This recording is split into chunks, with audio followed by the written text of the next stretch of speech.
We're going to switch the next two items at the request of the Vice Chancellors. So we're going to do item 7.3, the accreditation update. I think you're listed, and Member Davis Lyman. All right. You have selected one of your board members to be on the accreditation task force, Barbara Davis Lyman, and she will be in charge of giving the accreditation report today. Thank you, Chancellor. Fellow members and jury will be passing out the most recent report that is being made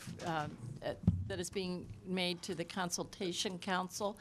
As you recall, about a year ago, in Consultation Council, there was discussion about the accreditation, not about the importance of accreditation, but what was happening in the state of California to some of our colleges. And so a task force was formed, and as you can see at the top of this report, that there were representatives from the Board of Governors, Faculty Association of California Community College, the CEOs, the CIOs, the Academic Senate, CSEA, and also from the California Teachers Association, the Community College Association, and our Chancellor. We started meeting over the summer and sent out a survey which received a high response. From that survey, we formed 7 recommendations, which you will see attached to this. These are recommendations that you've seen a few times in reports that have been given to the board. Then in November, we asked to meet with the commission, and I'm sorry, in October, a group of 5 of us went to the Bay Area and met with Barbara Bino and 4 commissioners and had a discussion. And you might recall that we were discouraged in the beginning of that discussion because there wasn't a free flow of information and a sense of collaboration during that meeting. What happened after that was that the Chancellor requested, and the task force, that we be able to present to their January commission meeting and have a dialogue with them about the research and about our concerns about accreditation. It wasn't until just a few days before, we received no response from the commission.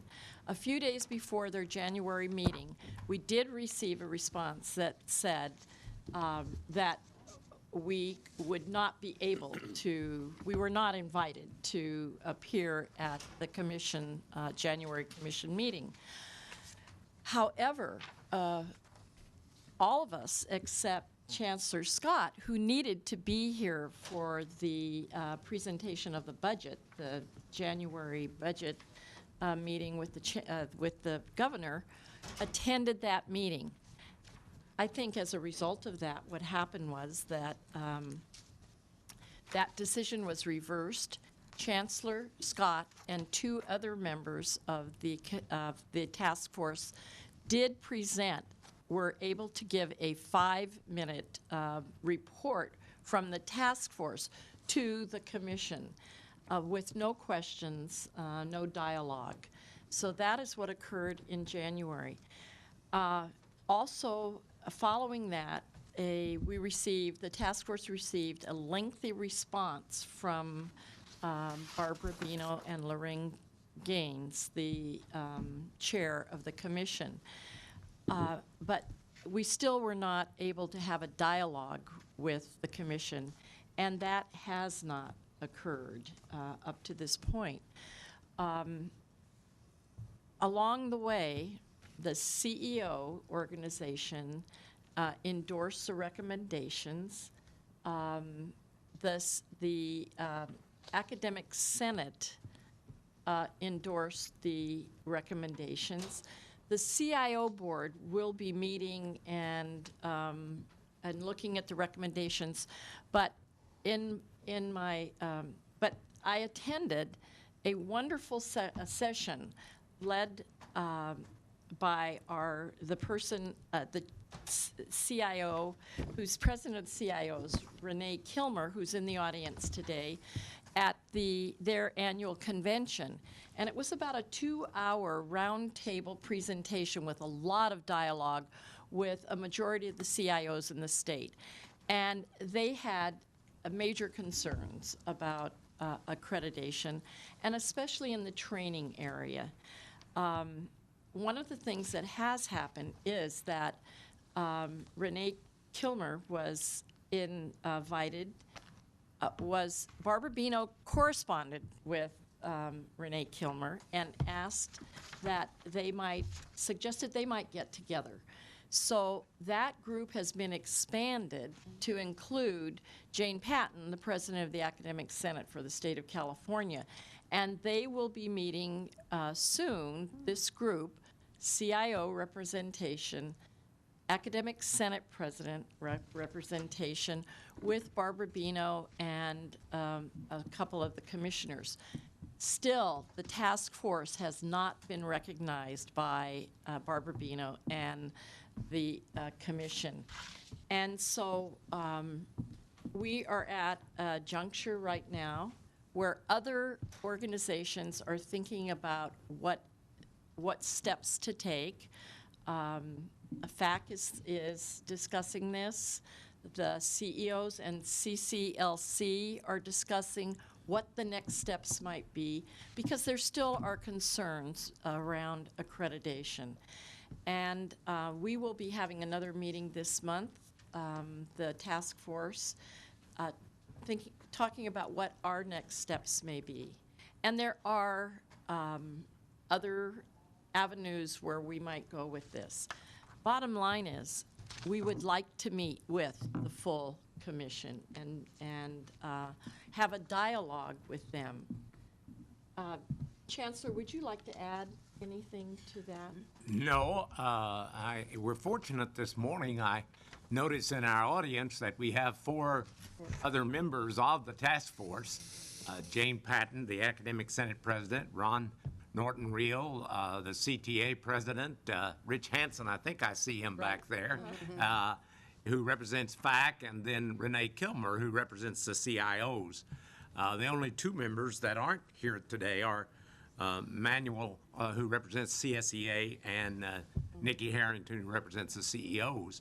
But I think Barbara summed it up very well. There was a concern at the very beginning because of the large number of sanctions that have been handed out by the Accrediting Commission. It's not that we think that sanctions are not appropriate on occasions, but in comparison to the other accrediting commissions throughout the nation, the percentage of community colleges in California that have been placed on sanction is abnormally high. I believe in the period from 2003 to 2008, there were 37 of the 110 community colleges that had received some form of sanction. Normally in the other commissions, it's less than 1 or 2%. So we were hopeful that some way or another we could, through dialogue, not to in any sense say that we're against accreditation, but could we have a more collaborative approach? And it doesn't seem that we have thus far made the kind of impression on the commission that we'd hoped for. I might also point out, I believe that we have someone on the Board of Governors who was a former member of that commission, and Peter McDougall, who had served on the accrediting commission. So that's more or less what's happened. We felt like that since you appointed someone from this board to be on the task force, that you needed a report. And certainly, if there are members of the task force in the audience that would like to step up and say anything, feel free to do so. But they are also in the audience, and I thought I would point that out.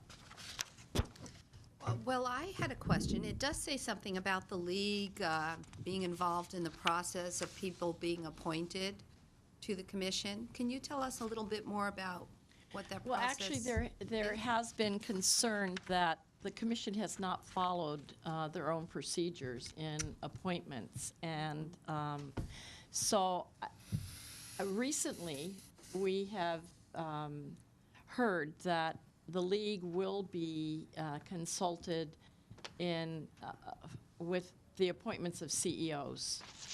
What happened was that a member of the commission unfortunately passed away suddenly, Chris McCarthy, and he was replaced,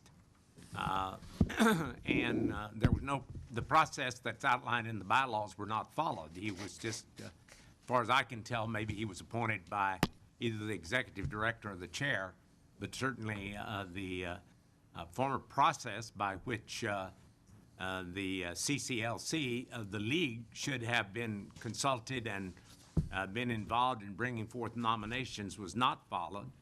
I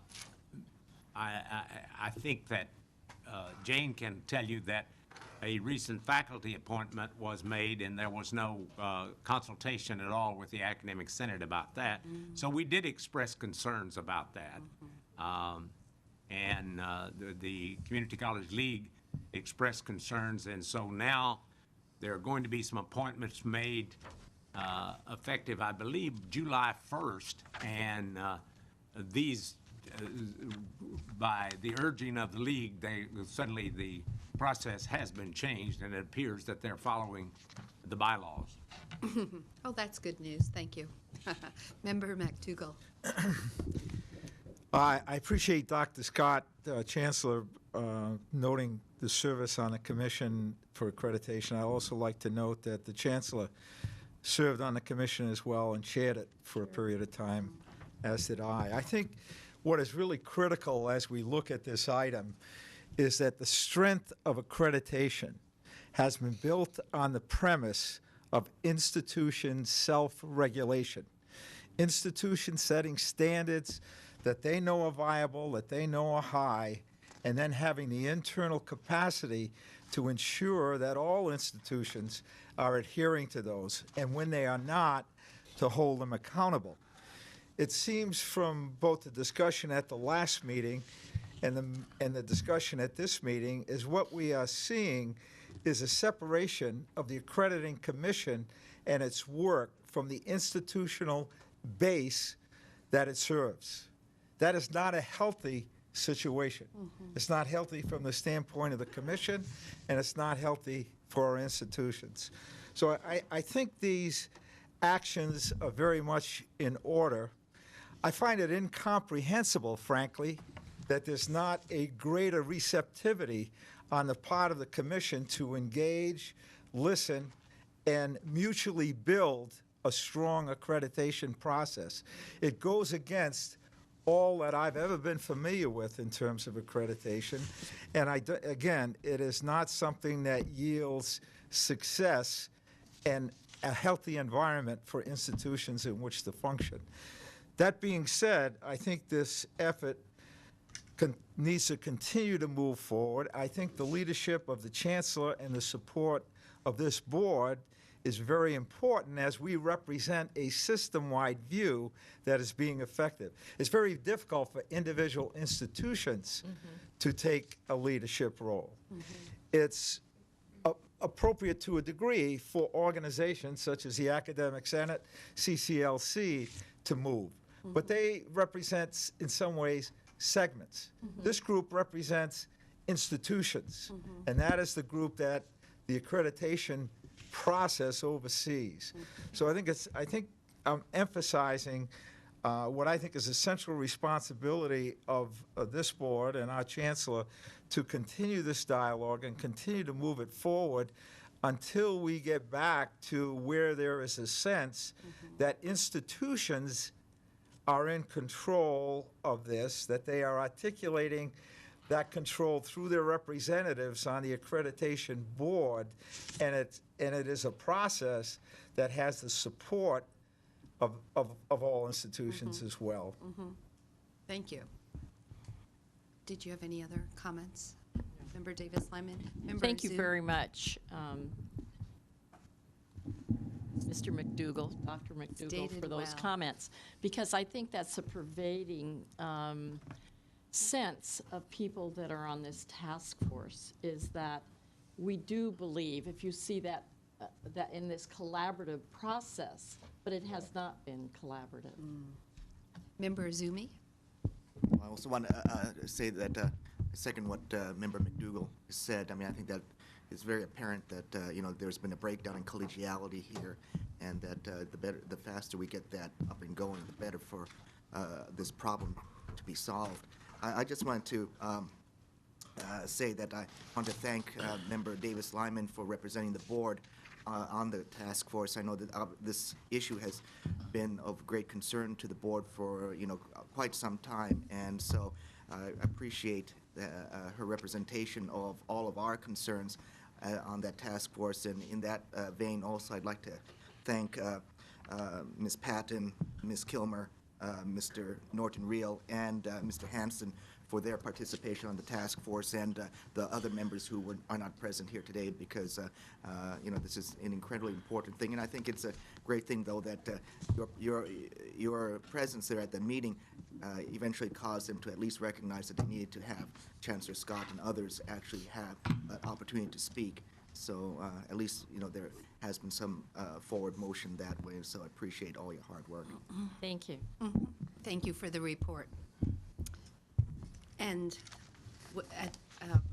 moving on to agenda item 7.2, the 2010 annual report on the accountability reporting for the community colleges, which is very important because lots of people look at our accountability, and we should be able to talk about it proudly. So thank you, Vice Chancellor Perry.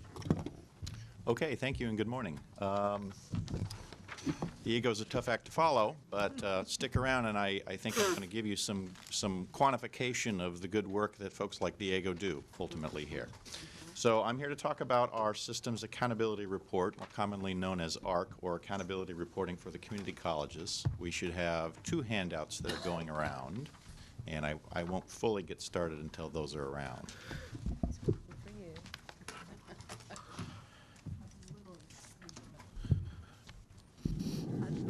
There are 2 handouts. You have 2? Okay, good. Since we have a number of new board members, and this is their first exposure to this, I'm going to give a bit of the overview and history of it, what encompasses it, before I actually get into some of the numbers here. The ARC report dates back, in its early inception, back to 2004. It came on the heels of our former accountability report, more commonly referred to as Partnership for Excellence, which sunset at that time. There was a bill that was passed in 2004, AB 1417, that charged the Board of Governors and us, the staff, to come up with a structure for our next accountability framework. We had a short period of time in which to do that, but we came up with it. The framework was submitted, and ultimately the framework was adopted and made a part of annual budget language in the state budget. We are now in year 4 of the ARC report, so the report that just came out in March is our 4th. ARC is basically what we would call a dashboard accountability report. It is not used for any funding decisions. It is not a pay-for-performance, but in the scheme of things, it's what we call a dashboard. It is used primarily to look at where are we at, both at a system level and at a campus level. It was developed not just by the Chancellor's Office, but by a wide array of stakeholders, including its practitioners, the researchers in the state, the Department of Finance, the ledge analyst, the Chancellor's Office. We're all vested in this. I think one of the smartest things we did in this was invite the state stakeholders into it, DOF and LAO, because they are also vested in this report, and they like it and appreciate it as well. It's a living, breathing document. We have an active oversight committee that meets. We do make annual changes to it to try and make it a better, stronger report. And LAO and DOF are also a part of that. One thing the ARC report is not is brief. In fact, the ARC report is 850 pages long. and that is why we generally don't print copies of it. We've made it completely electronic. College can go in and just look at their part of the report on the web instead of using reams of paper to print it out. So don't be offended that you don't have a full copy of it. The ARC report has a lot of dimensions and it covers a lot of areas in many ways. We divided the framework into 2 levels of aggregation. We have metrics in the ARC report that are aggregated at a statewide level, so metrics that only appear where the number is rolled up to the state.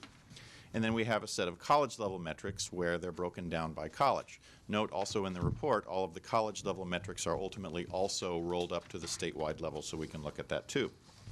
The areas of performance that we look at in the ARC report include progress and achievement for degree, certificate, and transfer-seeking type of students. So really we're looking at students who show an intent to earn an AAAS or a certificate or transfer to a 4-year institution. We look at progress and achievement for vocational, occupational, and workforce development students. We look at progress in basic skills and ESL areas. And finally, we look at participation rates which are what percentage of the students are attending community college as compared to our California adult population. We have both volume metrics in it and rate metrics. Volume metrics look at things like what's our annual output of X, how many degrees, things like that. And then we have rate metrics, which are primarily cohort-based metrics. Let's look at all first-time freshmen that start in a particular year, track them forward, what percentage of them got an outcome. So we have a multitude of ways of measuring things. Every college has their own profile page in their report. It shows basically their student demographics, the size of the college, how many FTES, things like that. And then colleges are also placed into empirically designed peer groups. This is actually one of the more interesting and slightly controversial parts of the report, and that is colleges generally think their peer group is their neighbor or colleges with the same demography as them, but actually we've taken that a step further, and I'll show you how that works here in a minute. As part of the ARC report, every college is required to do their own self-evaluation. They have to submit up to a 500-word response to their performance. It becomes a part of the final report. Each college is also required to take their portion of the report to their local boards of trustees. This is an accountability loop that we built into the original legislation that said not only is the college accountable to the state, but they are accountable to their local boards. We actually collect the minutes of all the boards of trustees' interactions with the ARC reports annually. And finally, the ARC report is submitted every year to the governor, to the legislature, Department of Finance, Secretary of Education, and the Ledge Analyst's Office. So it's a very public document. Folks do read it, not just people suffering from insomnia. Where do we get all this data? So our system office here has a very robust data collection. We have probably the most robust data collection of all the segments in the state. We have a very unitary data collection. All of it comes from there. We didn't require the colleges to collect anything new. We did require them to go back and have data error checks and metric checks and things like that, but we didn't have any new mandate for collecting new data. The units involved here are both under me, MIS unit, which collects the data, and our research and planning unit, which basically runs the report, does all the regression analyses, things like that. I have 2 of my staffers here, Dr. Phuong Nguyen and Dr. Alice Van Omeren, both work on this report annually, do a great job. The ARC report is a starting point. You know, you will notice in the ARC report things are not broken down much past a college and a particular metric. You can't look at a particular rate by ethnicity or gender or things like that. The report would quickly become thousands and thousands of pages long if we put all those dimensions in it, but it certainly is something that local campuses want to look at. So we have provided all of the data sets back used in creating each of these metrics with all of those dimensions in it back to the campuses so they can download it, slice and dice as they please. So they have that capability. Now, I mentioned finance and the ledge analysts tend to like this report and its structure and framework. They like it so much that they've taken to every time we get a new pot of money for a new initiative, they want a new section of the ARC report to talk about it. So that's actually a good thing. They're comfortable with it. And 2 somewhat recent funds of system initiative money we've received have now their own separate piece of the ARC report. We have a supplemental report on career development and college preparation, or CDCP. That is progress metrics for students in the non-credit CDCP programs. That's its own separate ARC report now. And when we got Basic Skills Initiative money, we have a Basic Skills Accountability Report, which looks in greater detail at a lot more metrics just surrounding basic skills. So that is its own separate standalone ARC report. ARC is a year-round activity for us. A report that comes out in March starts in October after we collect all of our annual MIS data. At that point, we create the first draft of the ARC report. We send it out to the colleges in draft form. They have 45 days in which to review it, interact with it, try and find errors. If they do see something wrong with it, they have a period of time in which to resubmit data so that it can get into the final report correctly. That second draft comes out in January. At that point, they have 30 days in which to write their 500-word response. In March, the final report comes out. At that point, college has a year in which to take it to their local board and send the minutes back to us. At that point, my researchers get about 10 minutes worth of breathing time, and they begin producing, for June, the CDCP supplemental report, and when that's done, they then spend their summers producing the basic skills report. They do get an occasional time off, but this is a year-round activity, so we keep hopping on this. The ARC report has brought out a lot of advancements in research methodology. I'd say our system nationally is pretty well known as far as being advanced in how we measure student progress. Whereas in K-12 and CSU and UC, it's a nice, simple situation. Everyone there is there for the same thing. Everyone is seeking to graduate. Makes for nice, clean, easy rates. It's not so easy in the community college world because students are here for many different things, and frequently they themselves are not so sure about why they're here. So we have spent quite a few years discussing and coming up with methodologies on how to measure student intent, and we do this in a behavioral fashion, not by what a student checks off on a box, which was not a good predictor of how they actually behaved. We actually look at what a student does as far as their course-taking patterns to define whether they truly are degree, certificate, or transfer seeking. We had to come up with unit thresholds of what constitutes a student of our system. We've decided on 12 units. It's not an uncommon threshold for community colleges. Easily a quarter of our students come in for one course, and then they're out. They're here for a specific purpose. And generally, we're not counting that type of student much in the accountability report.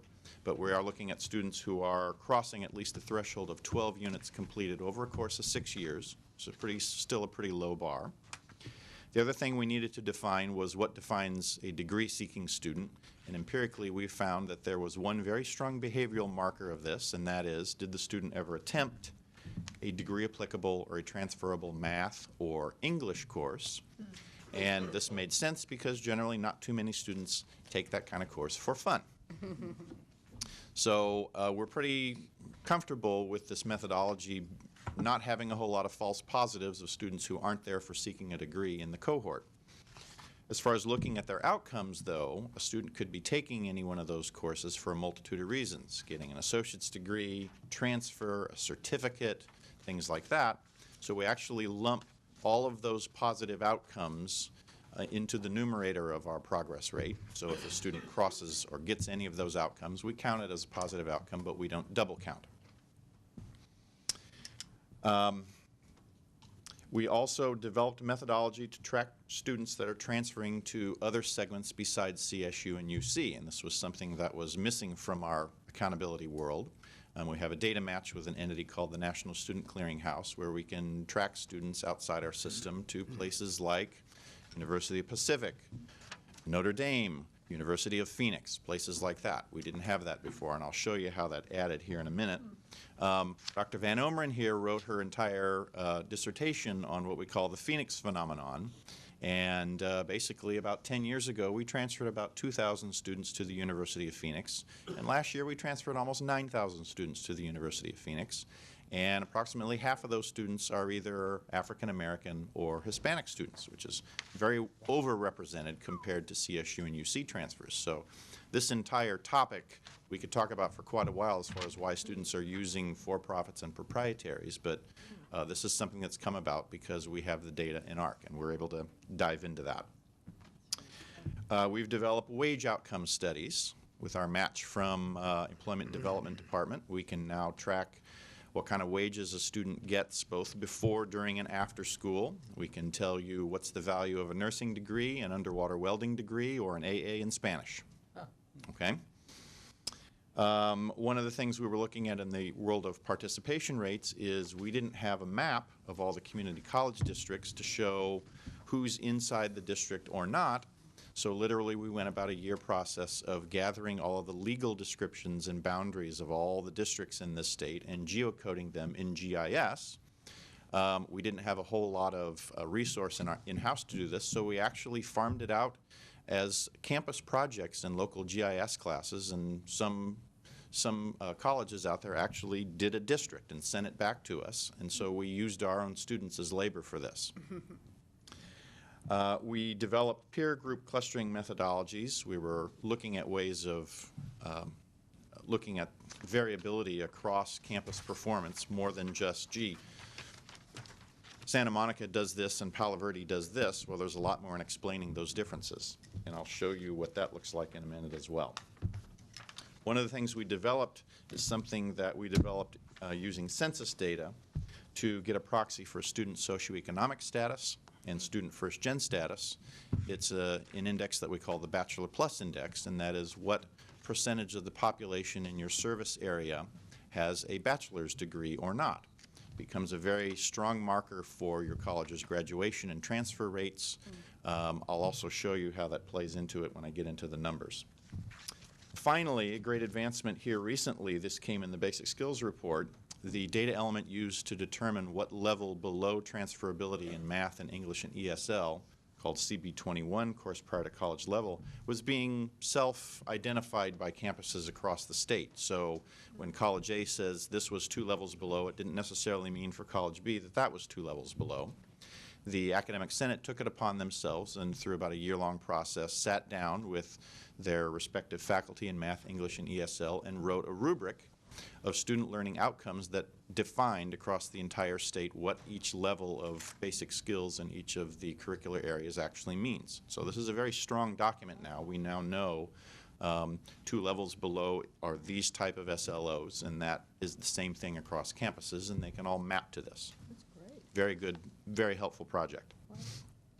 Okay, I'm going to now give you a flavor of what the numbers look like. I have excerpted here, not giving you everything, but go to your system-wide indicators handout here, and I'll just go through a few of the selective metrics here. Under Table 1, one of the system-wide metrics is what percentage of the graduates from CSU and UC were community college transfers, just to see how we're playing in their particular system. And you can see the bottom line is about 45% of their graduates every year were community college transfers. It's a pretty stable number. A lot of the numbers in this report we're finding are pretty stable because we're dealing with 3 million students. And so changes up or down by a point actually are pretty significant over a course of a year. Table 5 shows you what's the annual volume of transfers to all other segments. CSU, UC, ISP stands for in-state private. OOS stands for out-of-state. The bottom 2 numbers are numbers that up until about 3 or 4 years ago we didn't know. So we're actually now tracking another 35,000 students as transfers than we were able to before. Notice the somewhat precipitous drop in CSU transfers last year. That is their shrinking enrollment management. Okay, CSU transfers are a little volatile. You can see they go up, down. UC is pretty stable. The in-state and the out-of-state numbers actually have been, especially the out-of-state, have been growing. Out-of-state also encompasses distance ed institutions that happen to be located out-of-state but are still serving our students in-state.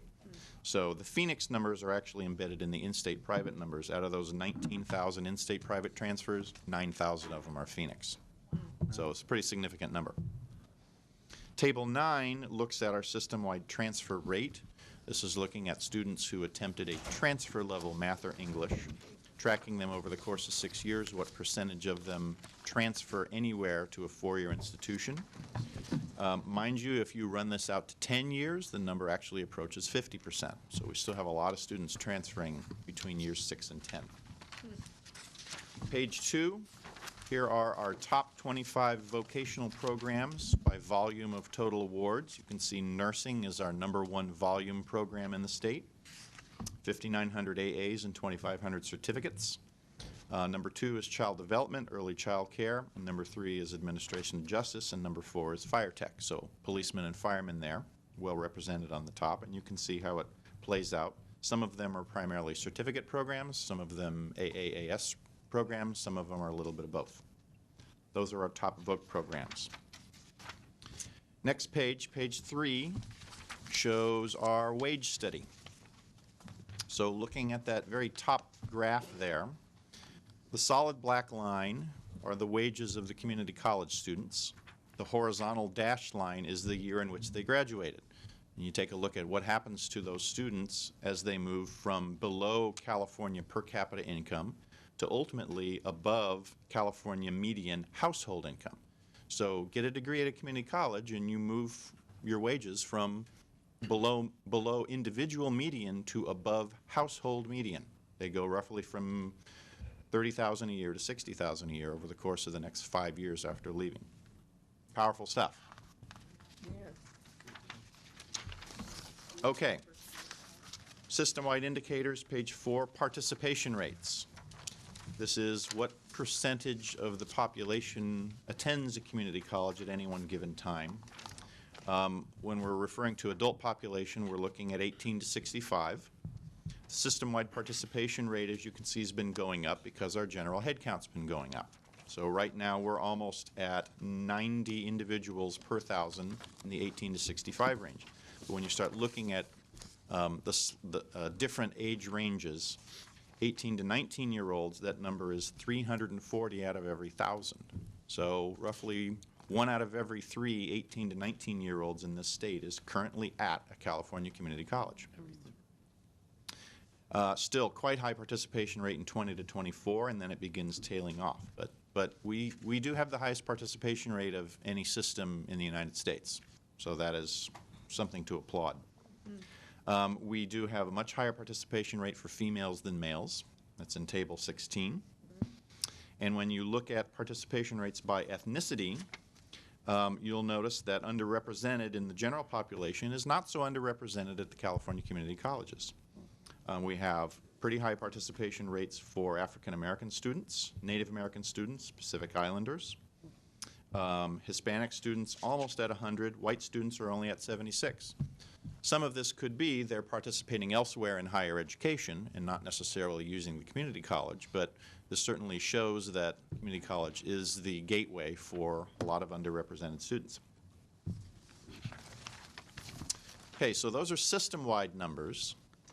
Now we're going to look at a particular college's numbers, and Fullerton College is my guinea pig today. I know the researcher there, so he let me use his numbers. So if you're at Fullerton College, you're going into the ARC report and looking at the following. Probably the alpha metric here is that student progress and achievement rate. What percentage of my degree-seeking students in 6 years get some type of outcome? AA, transfer, certificate, transfer prepared, that kind of thing. So at Fullerton, you can see that numbers actually went up in the past cohort. This is a cohort that began in 03-04, tracked to 08-09. So if you're at Fullerton, you're thinking this is a good thing, numbers going up. We have a metric here, the same group, how many of them at least reach the 30-unit threshold, because empirically, even if you don't get a degree, if you make it to 30 units, you will also show a wage gain. And you can see that number also for Fullerton is going up. Persistence rate is what percentage of my students who started in a particular fall, took 6 units, was there the following fall. And that number for them is about 3/4 of the students were still there after 1 year. Next page, we look at the vocational. The main metric here is course completion rate for vocational courses. At Fullerton, this number is hovering right around 67-68%. Then we look at the basic skills, ESL, enhanced non-credit data. You can see the Course completion rate for basic skills courses running right around 56%. Notice that's quite a difference from the vocational courses. Basic skills courses have much lower course completion rates than vocational courses. The improvement rates are basically of the students who started in one basic skills course, what percentage of them at least made it to attempting the next. And in this case, it's running right around 50% for both, or 60% for both ESL and basic skills courses. The CDCP metrics in here are blank because this college doesn't have any of those courses. North Orange Adult does all of those courses, so they have their own separate page in here that looks at that. The college profile page shows you at Fullerton we have 32,000 students, 18,000 annual FTES. 72% of my students are between the ages of 19 and 24. Roughly 50-50, slightly more female. Next page will show you Fullerton is approximately 1/3 white, 1/3 Hispanic, 1/6 Asian, and then a smattering of the rest. So that is their profile. Now, Fullerton has to go through the process of examining their metrics and writing a 500-word response, and we've given them some help here as far as how do you go about looking at your performance. We could just simply rank them from top to bottom, but that actually wouldn't tell us a whole lot, so we put them in peer groups. So look at indicator A, student progress and achievement rate. If you look over on the far right, they're in peer group A2. I'll show you what that is in a minute. Fullerton's rate is 60.1%. Within that peer group A2, the average was 59%. The low college in the peer group had a rate of 52%, and the high college had a rate of about 70%. So within their peer group, they're slightly above the peer group average. And you can go through and do this for all of the metrics. In general, colleges find that they are good at some things, so-so in others, and struggling in some other things. Very few colleges do we find doing terrific on every smattering thing across the board. So that's actually representative. Certain colleges do specialize in some things and struggle with others. Next page actually shows their self-assessment. Small type, had to fit it all on one page. Don't want it to be more than 850 pages. Then finally on the last page here, page 11, we look at how these peer groups are developed. So how this occurred was this. For the student progress and achievement rate, we empirically went and looked at things that are outside of the campus's control. Campus serves who they serve. In this case, Fullerton is in group A2, and the things we found that affect progress and achievement rate are what percentage of your student body population is older, because if you have older students that you are serving, generally you're going to have lower success rates. Older students have a harder time getting through programs. What percentage of your students are in basic skills? Okay, so if you have a lot of basic skills students, you're generally going to have lower rates. And then the third piece there, that Bachelor Plus index that I spoke about, what percentage of the population in your service area have bachelor's degrees or higher? That's actually the key one, that Bachelor Plus index. It explains a lot of things. So looking at group A2 and look at, say, group A4.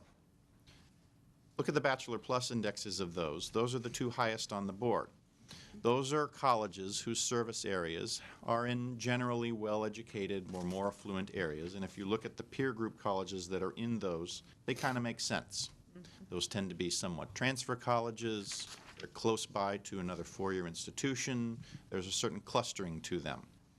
You look at some of the other campuses that are in lower Bachelor Plus index areas, like the very top one, those are generally clustered around Central Valley, urban LA, other urban centers, things like that.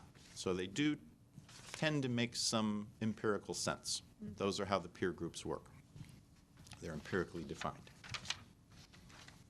Okay, finally, last page here, which I took out of your board handout.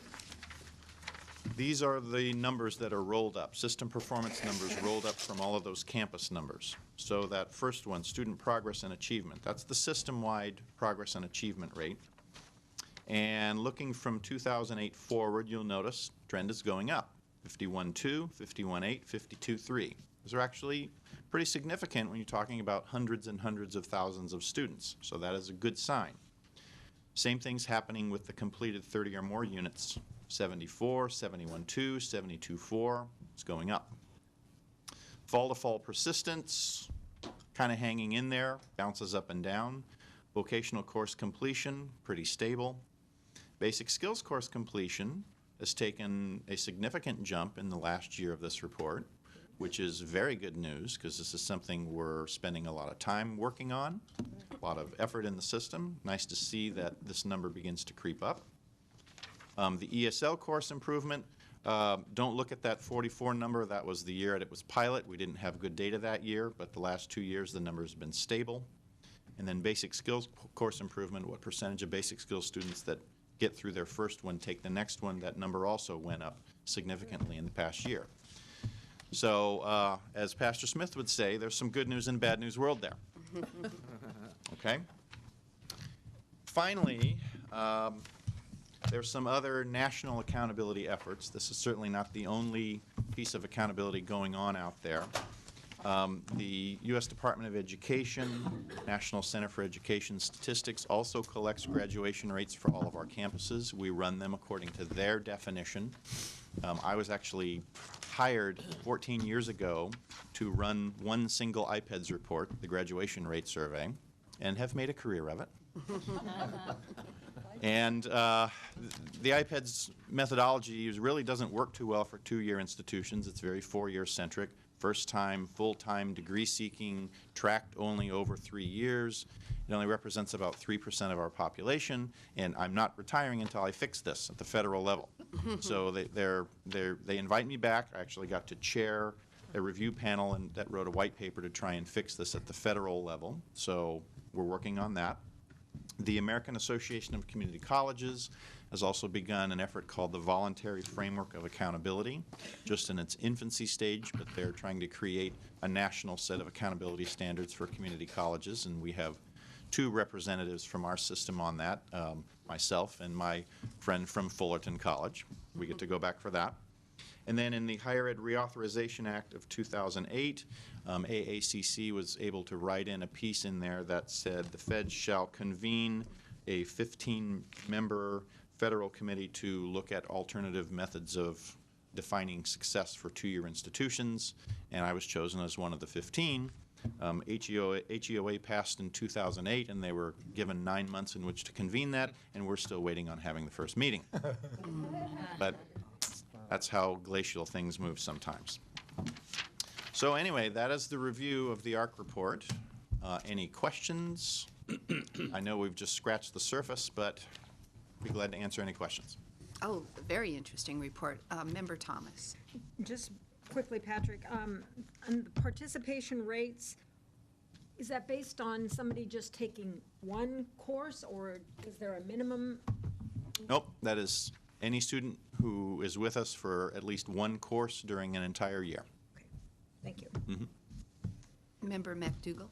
Yes, I would certainly like to thank Vice Chancellor Perry for a very clear and very impressive report. I think it is excellent. I think it is extremely helpful for myself as a new board member to receive this report, and it's a high-quality work and appreciated. I would like to just not take one item out of context, but note that I think our efforts, particularly in the transfer area, very, very important, because we see an increase in out-of-state institutions by about 33% from the base year. That's a major increase, and I think it has to indicate to an extent that the opportunities within state are not what they have been for community college transfer students, and make our efforts at both UC and CSU very, very important. It is disappointing to see the size of the drop on CSU, and I think that's more than just a chance year. It's a 10% gap or thereabouts, and I think, again, it shows that the door is not as open as it has to be. So our efforts in continuing to facilitate transfer within our systems are very, very important. I agree. Vice Chancellor Carball? Question. Patrick, thank you for the data. This is incredibly valuable for media relations. One of the questions I struggle with is the success rates and the measurement that you use, the 6-year time frame. How do we best explain the rationale for 6 years versus 3 years? Probably the best rationale is 75% of our students are part-time. And so 3 years would be a measurement that is used for a full-time cohort. In fact, that's the federal measurement, but they're looking only at full-time groups. So with so many part-time students, you have to allow the cohort enough time to give it a chance to reach an outcome. Even 6 years is not long enough. When we run all of our metrics out to 10 years, we routinely find another 15 to 20% of the outcomes are coming after that. But for, I guess, the staleness factor, looking at cohorts that began a full 10 years ago starts to become less relevant. So we've chosen 6. So the answer is really part-time student. Yeah, correct. Member Baum? Thank you for the report, and I'm looking forward to seeing how my local district turned out this year. It's something we as trustees pay pretty close attention to, especially as we compare ourselves to the peer group. President Malumed and I and Member Baca were at the League Conference on Saturday, and we heard a presentation by Kay McClenny from Texas, and talked about the really importance of focusing on evidence-based decision-making. And one of the questions that she asked, charged all of us as trustees, is say, do you know the graduation rate at your institution? And so we all looked, and you have an idea. Where is that? Where would somebody find that, and how would you define that? Sure. That's defined as, at least in our system, as what we call our student progress and achievement rate. It's the first metric for each college there. That's where I'd go to look at it. You're looking at degree intent populations, and you're looking at whether they earned a degree, certificate, transfer, or became what we call transfer prepared over the course of the 6 years. That's the number we use in our system. So we, in our system, we can say it's either you transfer, you became transfer prepared, or you actually earned that degree or certificate. Correct. And so for Fullerton, it would be about 60% last year. Correct. Member Baca? Thank you for a very informative report. I just wanted to make sure that I heard you correctly. To the University of Phoenix, we went from 2,000 to 9,000 in 1 year? No, over the course of about 10 years. About 10 years, okay. Correct. That sounds better. I just wanted to However, clarify that delta, that addition of 7,000 transfers over 10 years, that's more change than you see in CSU combined. Yeah, well, I'll just ask you the question I would have asked, obvious question in that context, the reliability of that information. The information is done by unitary data match, so we're not asking Phoenix to give us the numbers, or we're not asking our campuses to give us the numbers. We're actually matching student SSN with a national data source that Phoenix also submits all of their SSNs to. So I think it's pretty reliable. It's what pretty much everyone in the nation uses. Even though it is that short a period, it's a significant shift. Yep. Today, the University of Phoenix has more students than California State University.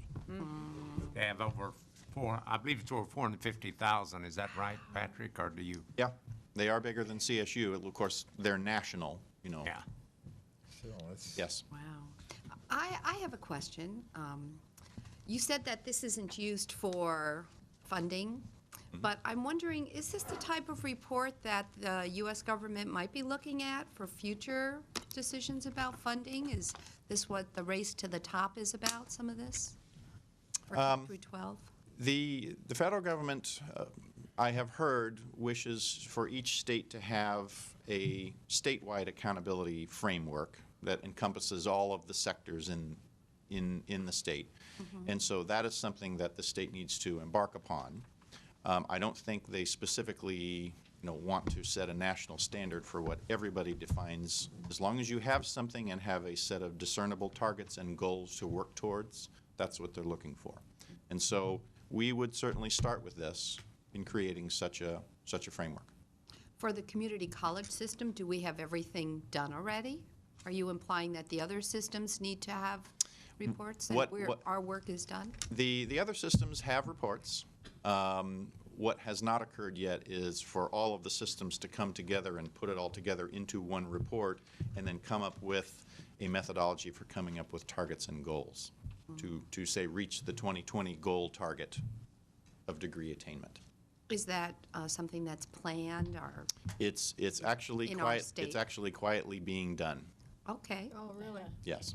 good news. Yes. Thank you. Member Haley. Again, as it's already been said, an exceptional report. Thank you very much, and all your staff and your staff work. And it's constant. As you've given us, you barely just get this out of print and you're ready for the next batch. I'm curious about the type of response you get from the districts in terms of their information gathering. There has been some reluctance for many years ago. I've been around too long when we were not participating. We meaning the districts. We didn't like to send the board the information that they asked for, and we pretty well messed it up a lot of times, and we meant to. That was a long time ago. But how good are we at getting the material and the information to you now? We meaning all the districts. Are we good at it? Do we do a good job? Well, as far as getting MIS data to our system office, yes, everyone generally meets their timelines. We do collect all the data from all the campuses. There are pieces of our categorical funding that are based on it. So they do have to get it, otherwise they're not going to get categorical funding.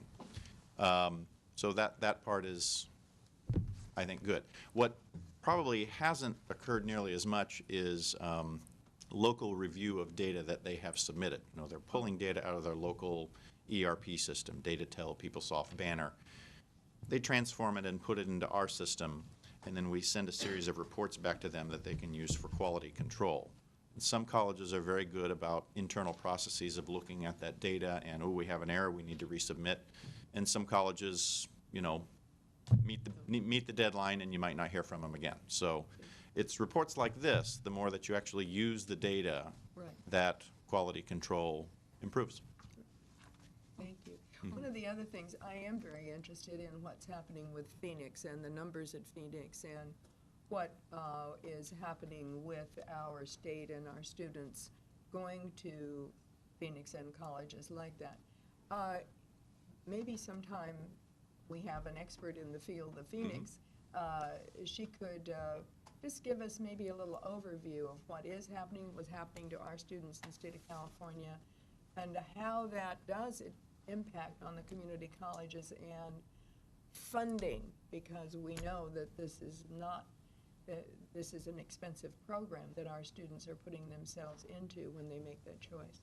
So maybe a little information about it from our Phoenix expert would be helpful. Would you do that? We can do that. Good thought for a future meeting. Mm-hmm. Well, thank you for your report. Okay, thank you. We really appreciate the hard work. I'm sorry. We have a member of the public who would like to address us on this issue. Dr. Ron Norton-Reel from the California Teachers Association.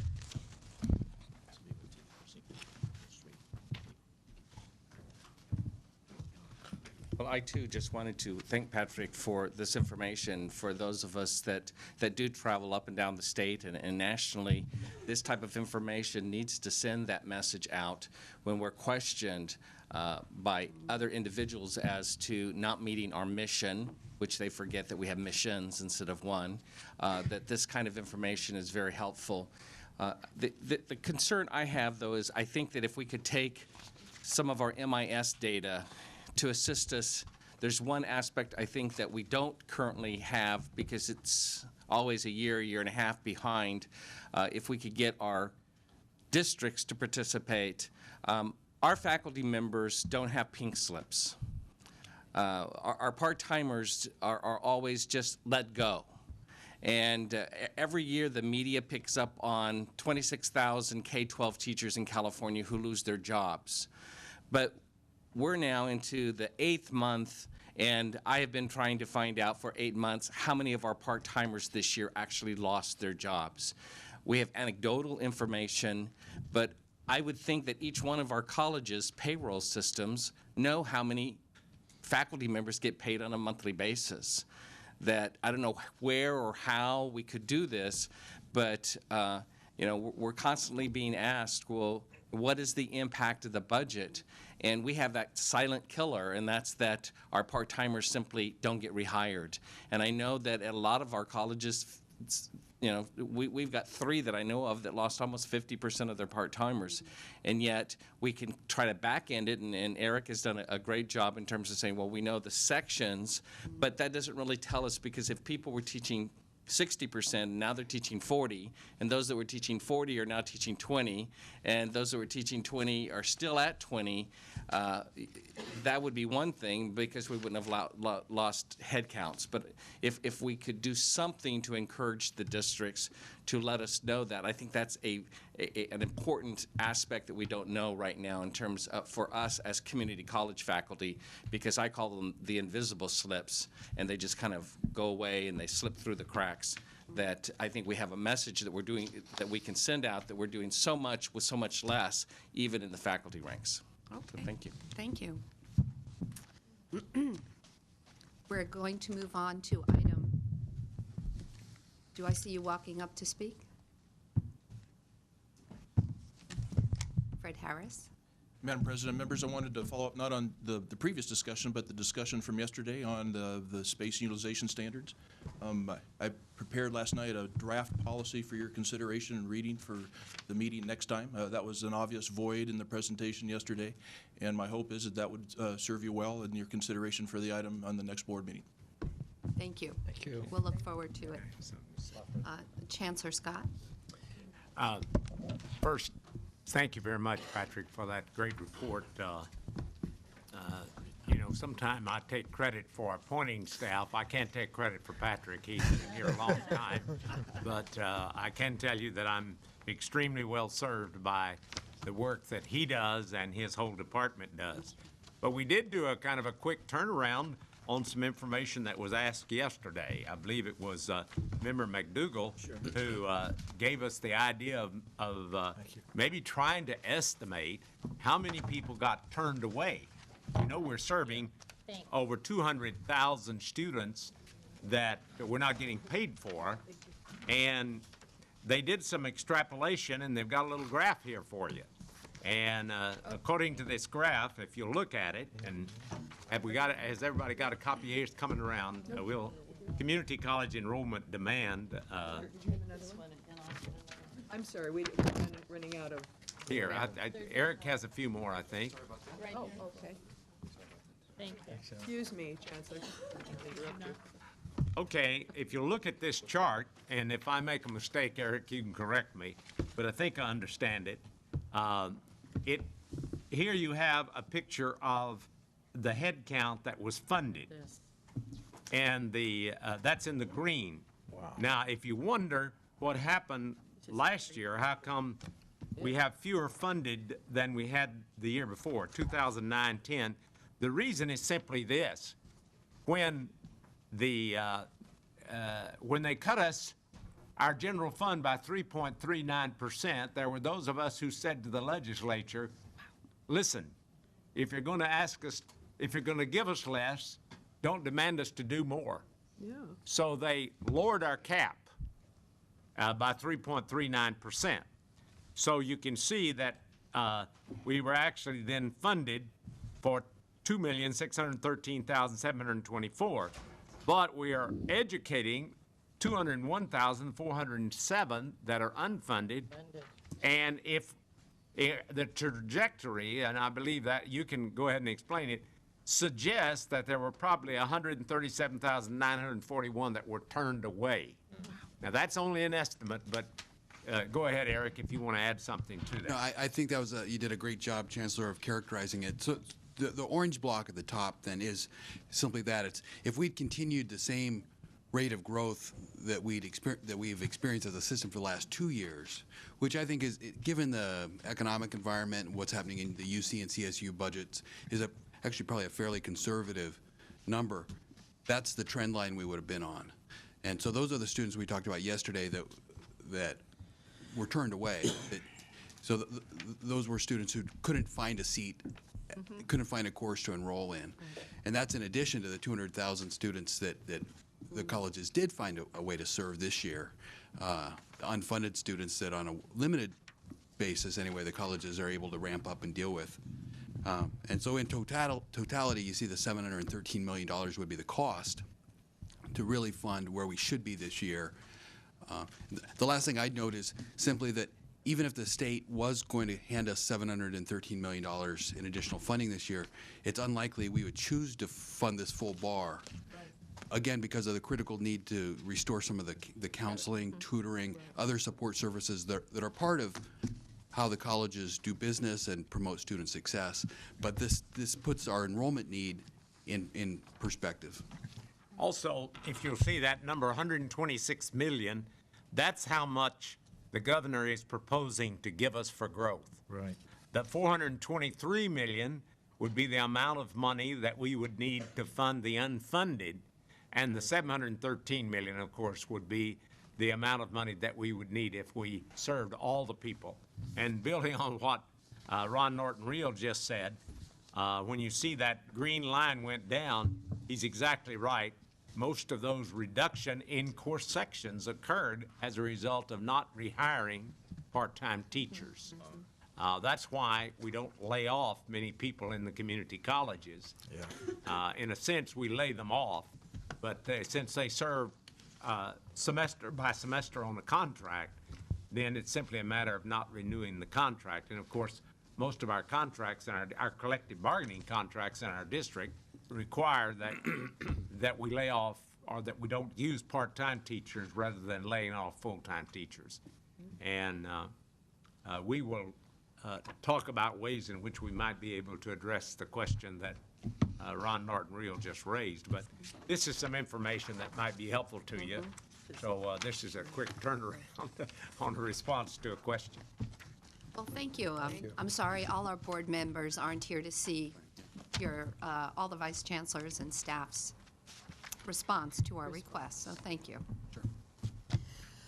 We're going to move on to, we're going to continue board item 7.4, board member reports, and I'm going to start with myself, and this is just a footnote.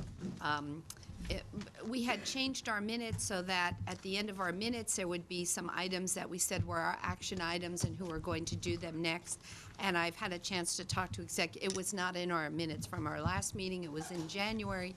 So I've talked to Executive Vice Chancellor Steve Bruckman, and since it's not really a minute item, what we're going to ask Jerry to do at the end of the meeting is to, as she writes down our minutes and listens to our meeting again, to list out our action items, what we want to do, or what's on our to-do list, who's going to do it, and that'll be sent out separately, just as an email to all the board members in between the meetings. So you should have it. Question? Member Davis-Lyman? No? Okay. I'm just taking it out of the minutes and doing something separately. So basically, if I understand you correctly, when we ask questions, or somebody, we're supposed to get information back. Right. This will come back, and, okay, because I was going to ask you about if we can have that under old business, but Right. if that's the way you're going to handle it, that's So fine. it'll as long just as be it's- sent out in between the meetings, Okay. as then Jerry Very gets good. that list done, so we'll have it, and All we right. can bring it to our next meeting. Thank you. Member Baum. Okay, thank you. Thank you for the opportunity. A couple of things. I've already referenced the trustees conference held by the league, and that was a very good experience to participate in that on behalf of the Board of Governors and on behalf of my local board. I also mentioned the progress that we've made to try to achieve our goal for the OSHA grant, and we're hoping that other districts will follow along. A few weeks ago, I was able to attend the welcome reception for the new president of Glendale College, Dr. Don Lindsay, and you could really sense a great deal of enthusiasm and energy at that campus, and that they're moving forward in many ways. They have some new construction, they have great community support, and Dr. Lindsay seems well positioned to lead that institution, and we're looking forward to her leadership. A couple of weeks ago, I had the chance to spend some time with Kathy Unger. She's the former president of the Board of Governors, and she was reflecting on her time with a great deal of affection and the people that she worked with here, as well as saying that, you know, once I left the Board of Governors, I have no contact with the system anymore, and actually opened the door to say, I would love to kind of find a way to be re-engaged with the system of and support of community colleges. So I think it's time that we consider a Board of Governors Alumni Association so that we can continue to find ways, perhaps using the foundation as a mechanism by keeping them engaged and letting them know they can participate and advocate, continue their advocacy on behalf of community colleges. And that concludes my report. Thank you. Very good suggestion. Member McDougall. Thank you very much for the opportunity. I have no report. Okay. Member Thomas. Yes, thank you.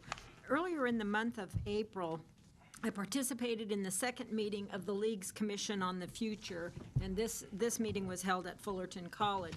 I'd like to take just a minute or two to kind of update the board as to what's going on with that commission. As I mentioned previously, the commission's objective is to publish a report identifying policy and practice changes that, if incorporated, could be reasonably implemented by 2020 and would measurably increase community college student achievement in quality degree, certificate, and transfer programs. To accomplish the work, the group is divided into 5 focus area subgroups. State finance policy, financial aid and affordability is one. Matriculation, assessment, placement, and prerequisites, another. Transfer and degree completion is a third. Basic skills, the fourth, and the fifth, research, accountability, and leadership development. The subgroups were charged with reviewing and discussing relevant literature and developed a list of preliminary recommendations for discussion by the full commission. Commissioners discussed and considered initial subgroup recommendations as a whole and have since been asked to rank the various recommendations by way of electronic survey. The next and potentially final meeting will be June 11th and 12th here in Sacramento. So there are a couple of other commission members I saw in the audience, so if someone has a question, we can try to respond. But that's the work so far on that. Then at the end of April, I attended the North Central County's Career Technical Education Consortium meeting in Williams. That was interesting. And then the other activity I did was, along with Member Izumi and representatives from the Chancellor's Office as well as the Foundation, had the honor of participating in reviewing nominees for the Classified Employees Award and selecting this year's recipients. So thank you. That's my report. Thank you for your work on that group, the Commission for the Future. Thank you. And all your other activities. Member Davis Lyman. Thank you. As your representative, I attended the EdPAC, a full-day meeting here in this room, the EdPAC committee, and consequently went to the California Community College Association for Occupational Education and a joint meeting with the chief instructional officers, which I found quite interesting. With the way that they were collaborating on some of the basic issues facing us in California. Also, there was a stirring speech by Jonathan Lightman called Finding the Open Door, What We Must Do to Survive the Budget Crisis. And so when you see Jonathan, you might ask him what the 4 words that we need to have to survive this crisis are. I also attended accreditation task force, and we also had a conference call. During the month of April, the Academic Senate plenary session was held called Changing Climate, and Jane Patton was re-elected the president of the statewide Academic Senate. Brian Murphy gave an incredible speech on the past, present, and future of California community colleges, and we might consider hearing that, a presentation by him at some time. Also attended 3 rallies at the Capitol, the March in March, and listening to our Chancellor, Jack Scott, speak to students is one of the most exciting events I ever have in my life. He spoke at our graduation last year, but at this rally, he was rousing with the students, and he has a way of connecting with them that is just incredible. Reed Milburn also spoke, and Jonathan Lightman. I think we have such a team in this state that really connects with our students, cares for our students, and speaks to them about things that are important. I also attended the union rally as people walked up the valley from Bakersfield, and there were so many different unions. CSEA had probably the largest group there. Their T-shirts were all over the place. And then the Intersegmental Lobby Day. I don't think you've complimented everybody in our audience yet. But almost. Thank you for your report. Jonathan, Reed, Member Haley. Thank you very much. I have nothing to report, but if I could have done half of what Barbara did, I would have been very proud of my period. Thank you. Member Price. Thank you. In March, I attended the Student Senate for California Community Colleges meetings. They are working on recruiting a second BOG member. That's very exciting. I also attended the March in March, and I had the pleasure of being asked to be one of the speakers, so I was also one of the speakers there. There was, the CHP estimated 13,000 people in attendance at the March in March, making it one of the largest rallies for education in recent years. Many of the students in colleges took that opportunity to, after the march, to meet with their various legislators, and the Student Senate also encourages follow-up Friday visits, so the students are really gearing up to meet with these legislators more frequently. I was also able to attend the SSCCC General Assembly this weekend in Los Angeles. I have some of the programs and the assembly packet if you guys want to take a look at them while I'm speaking here. This was one of their largest, with 650 California community college students in attendance.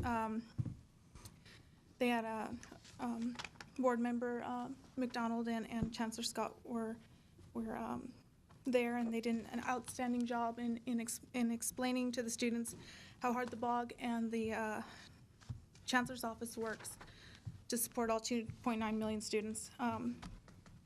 There was also elections for their at-large senator positions, and they went through their resolution process. At the next meeting, I'm sure President Milburn will have a resolution packet for you all to look over.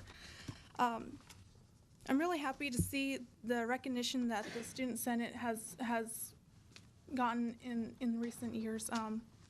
In particular, they had the honor of being contacted by Dr. Jill Biden.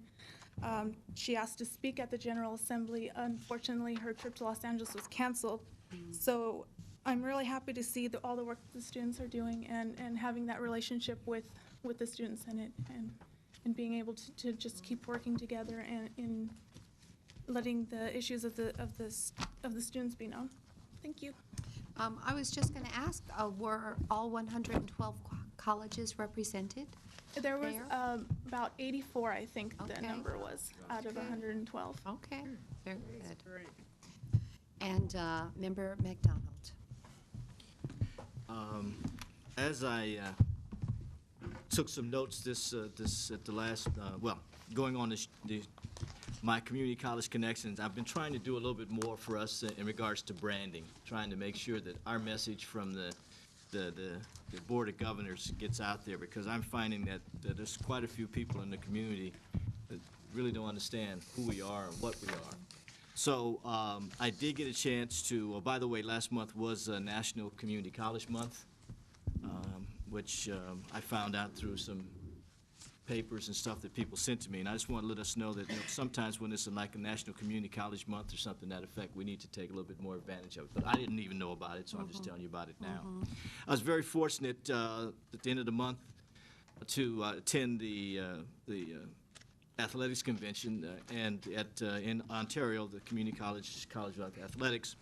And I picked up some materials and passed out and brought to each one of you to give you an idea, because I know member Davis Lyman brought up some information about physical education and athletics yesterday, and she had no idea I was going to do this, but I have it. And I just brought it so you have an idea. And Dr. Carlisle Carter and I had a nice conversation, and one of the things that I wanted to bring to your attention, that transfer seems to be one of our pieces that we're really looking at, one of the elements in our puzzle. And they have been working on, Dr. Carter's been working on things with the NCAA. Just to give you an idea, they're working on the NCAA review of two-year college transfers and academic requirements and research. So our transfer issues aren't just at one level. They're also at the academic level and the athletic level. And I wanted to bring this to your attention because they're looking at it as an NCAA issue, and he's on the committee our director here is looking at information with the NCAA, and he's on the committee to make these types of things happen. So our timing and SB 1440 are going to come in handy with information for him. But I just wanted to bring that to you because we hear physical education, we hear about the different classes with the water ballet, et cetera. But the bottom line is some of the other things are happening. Also, I got a chance to highlight, our theme was California Community College Athletic Perspectives, Thriving in Challenging Times. And I brought up to some of the athletic directors in the audience. There was about 250 people there from all 112 campuses. Well, most of the campuses, I should say, because the other two don't have athletics. But anyway, be that as may, I got a chance to bring up the fact of the Osher Foundation because they were talking about scholarships. And I was telling the different directors there that if they went to, if they had to go out and raise some money for athletic scholarships, for every $1,000, I use $1,000 as a figure because if you raise $1,000, you can get 500 extra. I mean, you have to go through your foundation, but still they can do that. And then I brought up there's an innovative program that's getting ready to kick off at American River College that I got a chance to talk to Pam Walker about, and we talked about using the Osher Foundation in part, and they're getting ready to do something with Dusty Baker, who's local, went to American River College, and they're doing some things. So I just want you to know that there's some innovative ways to us to brand the things that we're doing from the community colleges to help the other components and elements that we have going on. And then also, I passed out a book. I'm not so sure if you got it, but I'll get you a copy of it. And it has a little pamphlet that says, what does every CEO need to know about athletics? So I'm bringing back this information because sometimes I know this is interesting to me, but I just wanted to make sure that I brought it to you so you can take a look at it. The other thing that I did was I got a chance to speak at the Orange County Forum with, just so you can take a look at it on page 2 there, on the future of California's public higher education with President Milton Gordon from Cal State Fullerton and Chancellor Michael Drake. And I just read, this forum was just right after SB 1440 came out. I was a little disappointed because my people in Orange County didn't put any one of the 4 chancellors up to speak on the higher education. Maybe they still think we're part of K through 12. But having said that, it was just interesting to be able to ask the last question at that was on TV, and I asked both Chancellor Drake and President Gordon what their thoughts were on transfer. And they had a very, very positive comment, and I mentioned SB 1440 and Senator Padilla's bill. So that was pretty interesting and nice. I got a chance to, last week, to go to Saddleback College Veterans Memorial Dedication, which was, as the kids would say, the bomb or off the chart. There had about 900 people there. and my veterans member over there, board member, chairman, excuse me, whatever he is on the board. Yeah, one of those three, all three of those, because I passed it off to Manuel Baca. We were all there. But I think the star of the story at the veterans, even though it was a great memorial, because it's the first one on any community college campus in California, and it's one of the best ones, was Rocky Chavez.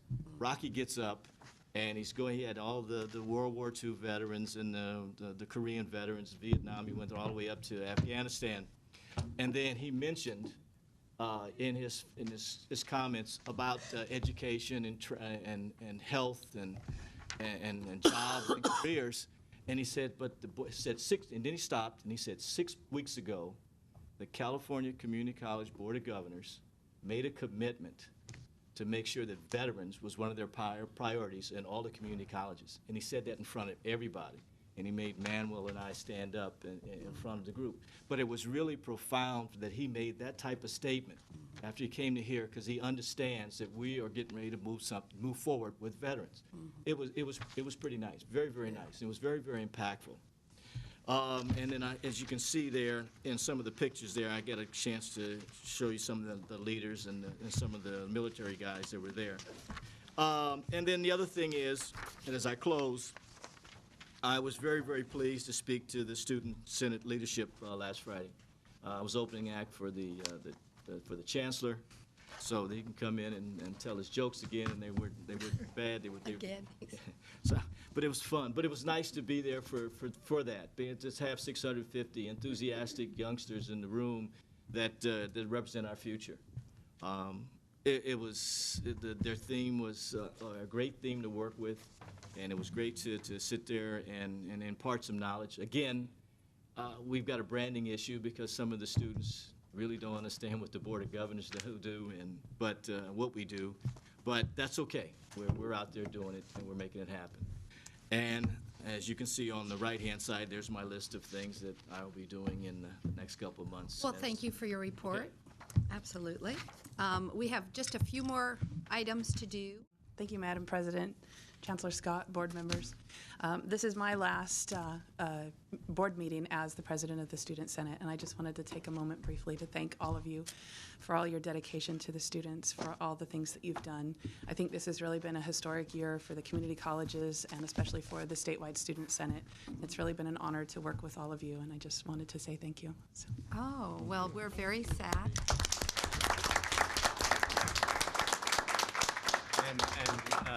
May I simply say you've done an outstanding job, Reed. It's been a pleasure working with you. She and I have been a tag team in a lot of events, and she's represented the students of California Community Colleges exceedingly well, whether we were in the governor's office or whether she was speaking to a group of students or wherever she was. She certainly was a perfect example of what we do in the community colleges, and so I appreciate deeply the leadership that you gave. And we are sorry that you're moving on, but we understand presidents have to move on. And because of the late hour, I'm just going to let everybody individually come up and talk to you after we adjourn in a minute, if you don't mind. Thank you very much. Is there any new business before the board? No?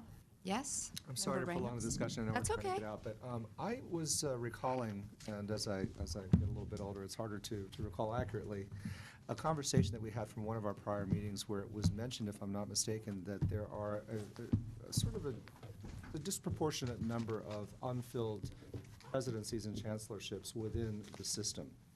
And I've been mulling over that. We had a dinner conversation last night, some of us informally, about some of this topic. And I just wonder if there's something that we should be doing, if we're not already, to just not only understand better what the reasoning for that gap may be, but more importantly, what we should and could be doing to address it. I don't have a specific proposal, but it seems to me that that's something that would logically bear on the academic performance and integrity and continuity of the work that we're trying to advance. It seems like a problem that we should be focusing on. So, again, without a particular recommendation, I would just encourage us to be looking at that issue and trying to think about constructive responses sooner than later. Okay. Did you have a comment? Well, that was one of the reasons that we had Chancellor Reed here yesterday, was to point something that is being done in terms of the EDD program. But we might be able, in the future, if you want, to have a panel discussion or something of that nature in which we would talk about the leadership vacuum, if there is one, and what else we might do other than be supportive of that EDD program. I know the ACA, which is the Association of Community College Administrators, has a mentor-mentee program, which is designed to also help address the problem. But maybe there's some other things that can be done. You know, we'll give some thought to that if you would like some kind of presentation on that. Number one, I think a little bit about this agenda each time, and I had thought about, you know, bringing someone like Diego Navarro here to talk about the basic skills, because I knew that this group would want to know something about that. But we don't want to overload you, but we will from time to time, if you have ideas of presentations. We have business, but also presentations that will better inform you about the situation in community colleges. And this might be an appropriate presentation about, you know, raising the whole question of how can we get more candidates involved, what can we do statewide. I'll be glad to do that. Okay, that'd be interesting. Member Davis-Lyman? Yes, and I also hear from colleagues in the K-12 that is an issue that they would like to explore too. So I'm wondering if we have meetings with the State Department of Ed, that might be something, the developing quality leadership, something like that. We'll keep that in mind. One thing I will point out to you, when you get into tough economic times, people are aware that when they get in a leadership position, sometimes they're blamed for situations over which they have no control. And they're a little bit hesitant to step up to the plate and think, well, let's see, now I'll come into a college and the first thing I'll have to do is to make some reductions of classes and maybe even personnel. And that's not the easiest way to win friends and influence people. So I will tell you that in this tough economic times, it's not always an inviting time to take on a role of leadership. Very reasonable. Well, before we adjourn, I just want to also mention at our next board meeting, please be prepared to stay for the Tuesday afternoon and Tuesday dinner, and probably an early dinner is what I think. So we might be able to fly out late at night on Tuesday if you can. Thank you, and this meeting is adjourned.